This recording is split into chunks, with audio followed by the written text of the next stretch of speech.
नमस्कार। आज बात कर रहे हैं उत्तर प्रदेश सरकार के एक अहम फैसले की। कम छात्रों वाले सरकारी स्कूलों को पास के स्कूलों से जोड़ने का आदेश आया था और अब इस पर इलाहाबाद हाईकोर्ट का फैसला भी आ गया है। हमारे पास एक डॉक्यूमेंट है, स्कूल विलय न्यायपालिका का निर्णय। उसी से कुछ चीजें समझने की कोशिश करेंगे। तो हुआ ये कि जून 2025 में यूपी सरकार ने कहा कि भाई करीब 29,000 स्कूल हैं प्राइमरी अपर प्राइमरी जहां 50 से कम बच्चे हैं। इन स्कूलों को पास के स्कूलों के साथ पेयर किया जाएगा, मतलब जोड़ा जाएगा। हाँ बिल्कुल, ये आदेश आया था। लेकिन फिर इससे कोर्ट में चुनौती दी गई। लोगों की चिंता क्या थी? यही कि बच्चों को स्कूल जाने के लिए ज्यादा चलना पड़ेगा शायद। हाँ, मुख्य चिंता यही थी असल में। याचिकाकर्ताओं का कहना था कि ये संविधान के अनुच्छेद 21A का उल्लंघन है। मतलब जो 6 से 14 साल के बच्चों को मुफ्त और अनिवार्य शिक्षा का अधिकार देता है ना। हाँ, राइट टू एजुकेशन। बिल्कुल।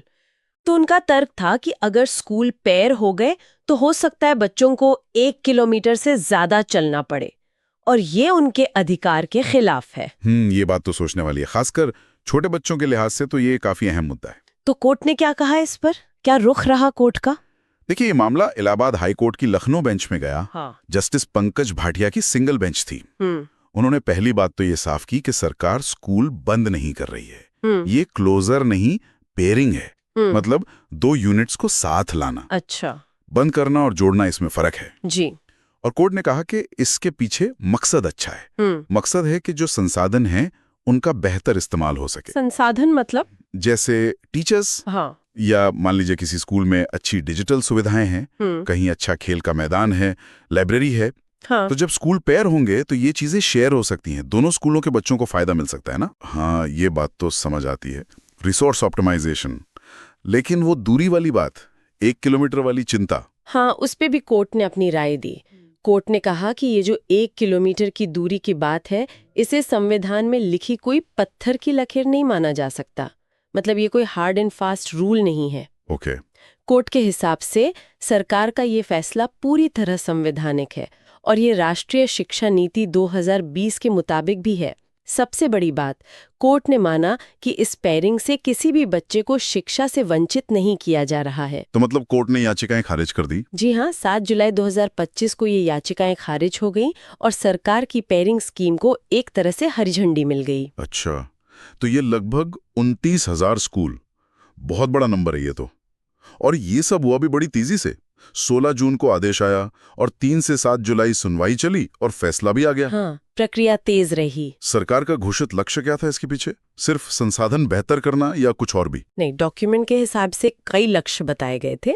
एक तो क्लास का साइज थोड़ा बेहतर हो, बच्चों को अच्छी सुविधाएं मिले, और एक और अहम बात, स्कूल छोड़ने वाले बच्चों की संख्या कम करना, मतलब ड्रॉप आउट रेट घटाना। ये सब जुड़े हुए लक्ष्य लगते हैं, ठीक है। तो कानूनी तौर पे तो कोर्ट ने इसे सही मान लिया, सरकार के इरादे भी साफ हैं। लेकिन वो जमीनी चिंता, दूरी बढ़ने वाली, अगर बच्चों को सच में ज्यादा दूर जाना पड़ा तो उसका क्या? हाँ, ये सवाल बिल्कुल जायज है और सरकार ने भी इस पर कुछ कहा है।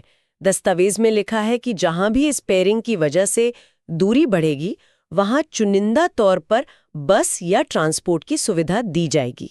अच्छा, चुनिंदा तौर पर, मतलब सब जगह नहीं? हाँ, ऐसा ही लगता है। शायद जहां जरूरत सबसे ज्यादा महसूस होगी या जहां दूरी बहुत ज्यादा बढ़ जाएगी, वहां ये सुविधा मिलेगी। तो कुल मिला के देखें तो कोर्ट ने सरकार की योजना को पास कर दिया है।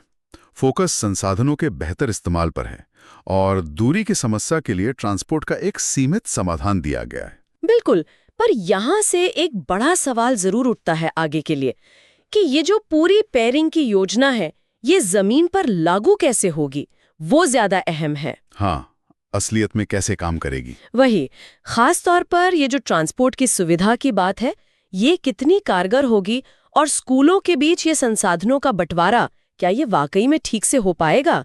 ये देखना होगा कि जो लक्ष्य बताए गए हैं वो सच में पूरे होते हैं या नहीं। और सबसे जरूरी, कहीं ऐसा ना हो कि किसी बच्चे की पढ़ाई पर कोई आंच आए। असली